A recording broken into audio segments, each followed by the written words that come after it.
Question আছে যেগুলো আমি আপনার কাছ থেকে মানে আপনাকে করব। এটার কারণ হচ্ছে আমি এই কোশ্চেনগুলো ফেস করি বেশি। তো আপনি হুম। উত্তর দিবেন মানে সবার উদ্দেশ্যে, যেটা হচ্ছে সবার উপকারী হবে। তো এখনই একটা কোশ্চেন চলে আসলো কমেন্টে, তাসনিম ভাই ফ্রিল্যান্সিং ইংলিশ কিভাবে শিখবো? ওকে, ফ্রিল্যান্সিং ইংলিশ ভাই, জিনিসটা যত সোজা ততটাই কঠিন।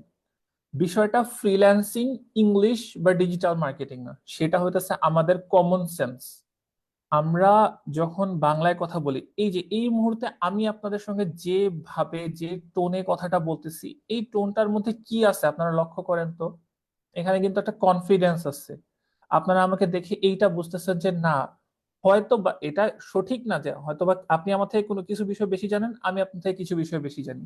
বাট যখন আমি এখানে বসে আছি, আমি আপনাদের সঙ্গে কথা বলতেছি, আপনাদের ধারণা কি, আপনারা কেন আসছেন এখানে? আমার কাছ থেকে বেশি বেশি ইনফরমেশন জানতে আসছেন, যেটা আমি